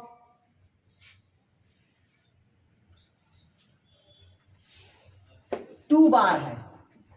कितना बार है कहता है 2 बार है। लिखिए, उसी में लिखिएगा। कोशिका रस का परासरण विभव, कोशिका रस का परासरण विभव, परासरण विभव मतलब साइन एस, परासरण विभव -5 बार है, -5 बार है। तब जल का प्रभाव किधर होगा? देखिए, तब जल का प्रवाह किधर होगा? हाँ, प्रवाह किधर होगा? हाँ, किधर होगा? किस दिशा में? हाँ, या जल का प्रवाह किधर होगा या किस दिशा पे होगा? अब ध्यान समझिएगा, रटना नहीं है, बस मैं बोला हूं ना, हमेशा क्या करना है अपने को? माइनस करना है। जैसे देखिएगा, पहला लिखा है आपका ये साइन डब्लू, क्या कहता है भाई आपका? Sine W. अब साइन डब्लू को क्या कहते हैं तो लिखिएगा, जल विभव शून्य होता है। जो बोर्ड पे लिखा है उसको फोटो क्लिक करके भेजने बोल दीजिए। हाँ, साइन डब्लू होता है जल विभव होता है, पहले समझ लीजिएगा। जल विभव क्लियर हुआ था क्या? इधर देखिए, जल विभव मतलब ए कोशिका का हो जाएगा, वैसे क्या हो जाएगा आपका? बी कोशिका का। तो ये कहता है साइन डब्लू बराबर क्या हो जाएगा? साइन एस माइनस क्या हो जाएगा आपका? साइन पी हो जाएगा। ठीक है, तो साइन एस कितना है यार? 12 -12 है क्या? -12 कितना है? -12 प्लस, और साइन पी कितना है यार आपका? 4 प्लस 4, तो माइनस कितना हो जाएगा? 8 बार। ये कोशिका ए का मान हुआ। उसी प्रकार से कोशिका बी का मान, साइन डब्लू बराबर क्या हो जाएगा? साइन एस माइनस क्या हो जाएगा? Sine P. तो इसका मान कितना है? -5 है, प्लस कितना है आपका? +2 है, तो कितना हो जाएगा? -3 बार हो जाएगा। तो बी कोशिका से ए की ओर होगा, मतलब बहाव कितना होगा? बी से ए की ओर होगा। अभी समझा रहा हूं, समझिएगा, ध्यान से समझिएगा। इसको फोटो खींच देना, ग्रुप में डाल देना, या हम डाल देंगे इसका क्वेश्चन। इसे क्वेश्चन आता ही है, मैं पहले बता रहा हूं यार, जल विभव टाइप का। और कुछ नहीं है, बस इसको फार्मूला बस को याद रखना है इसमें, और फार्मूला को सेट करना है। दोनों को उसका अलग अलग मानना है। जैसे देखिएगा, इसका फार्मूला, ये W मतलब क्या है? जल विभव का मान हुआ। तो देखिएगा, साइन W मतलब जल विभव का मान है। अब माइनस किसको करना है? यहाँ पास क्या है आपका? WS का मान कितना है आपका? -12 है, ठीक। और यहाँ पास प्लस कितना है आपका? 4 बार है। तो माइनस करेंगे, कितना बचेगा आपका? -8 बार। ये माइनस में हो गया, ये ज्यादा माइनस चला गया, नहीं गया यार?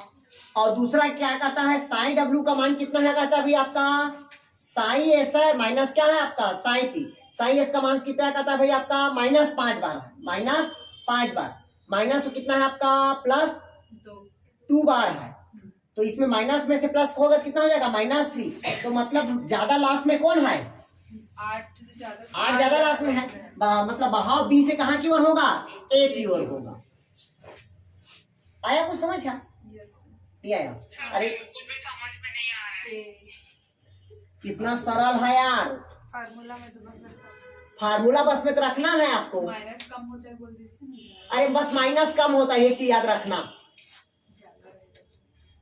सर फॉर्मूला में उसको बैठाएंगे तभी पता चलेगा ना कि किसमें मतलब आ रहा है आंसर, उसके हिसाब से ही तो आंसर देंगे। तो इधर फार्मूला तो लिखा हूँ यार, ये तो यही तो फार्मूला है यार। ये दे सर वो WP, ये W, साइन W को बोलते हैं जल विभव। लिखिए इसको, साइन W को जल विभव कहते हैं। लिखेगा साइन S को कहते हैं परासरण दाब, और इसको लिखेगा साइन P को कहते हैं अपन दाब विभव बोलते हैं। सर एक बार मिटा देना सर, काले पेन से। गुड मॉर्निंग हाँ सर, गुड मॉर्निंग। वो क्या आगे बढ़े? इसका क्वेश्चन मैं आप लोग को खींच के भेज रहा हूँ इस क्वेश्चन का, ठीक है।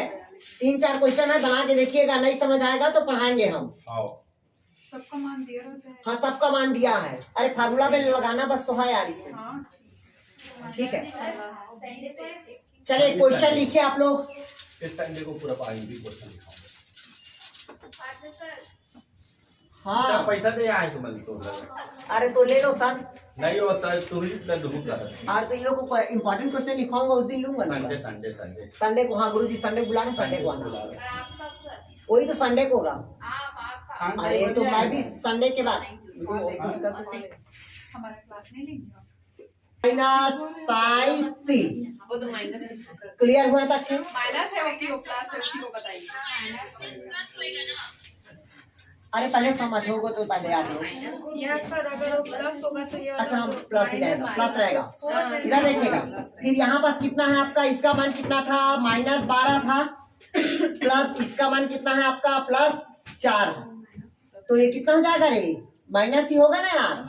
माइनस कितना होगा, 8 बार होगा। ये ए का हुआ। दूसरा कहता है बी का।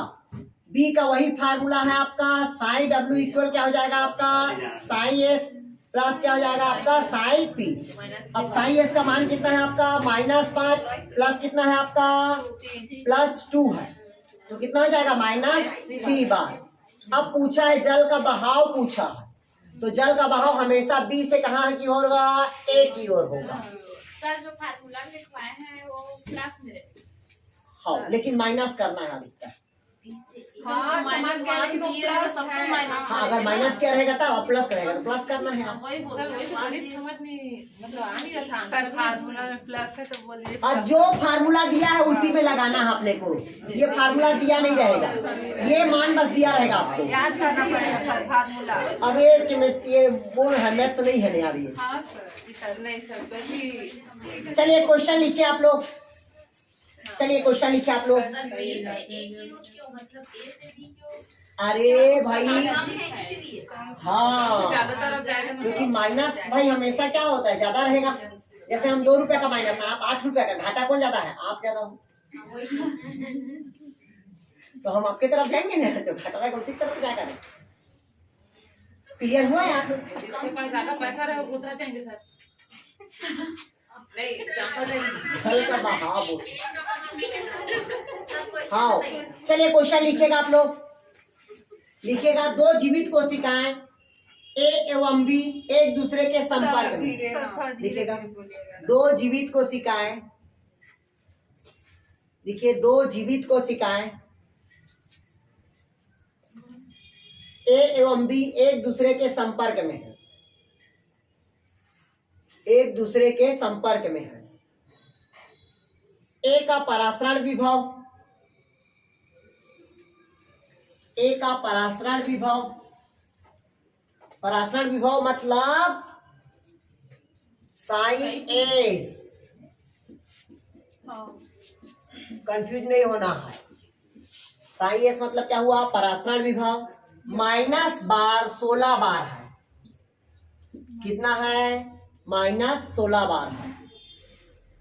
एवं दाब विभव, दाब विभव मतलब ऑस्मोटिक साइन पी, कितना लिखे, दाब विभव 8 बार है। ये बी रहेगा। दाब विभव कितना है, 8 बार है। -16 बार लिखे, हाँ, मतलब ए का परासरण विभव -16 बार एवं दाब विभव कितना है, 8 बार है। लिख लिए। हाँ, तथा बी का परासरण विभव, ये तो हो गया पूरा ए की कहानी। अब बी का कहता, बी का परासरण विभव -12 बार है, कितना है, -12 बार से है। एवं दाब विभव 2 बार है, और दाब विभव कितना बार है, 2 बार है। तो जल किस कोशिका की ओर जाएगा, हाँ 2 बार। तो जल किस कोशिका की ओर जाएगा, -2 बार रहेगा। तो ए से बी तरफ जाएगा। हाँ तो लिखो,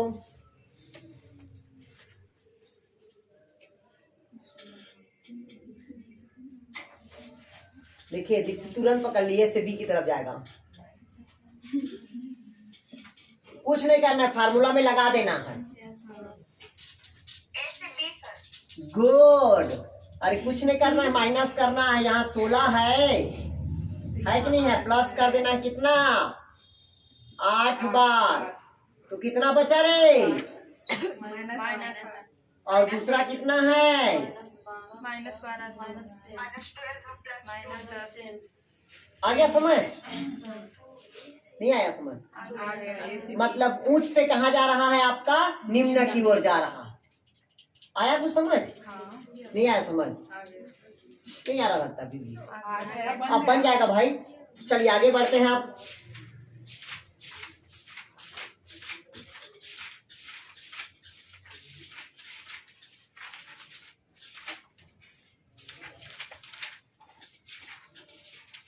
चलिए, ये पूरा टॉपिक आप लोग का क्या हो गया? समाप्त हुआ यहाँ से। अब मैं अगला जो स्टार्ट करता हूँ वो है आपका प्रकाश संश्लेषण।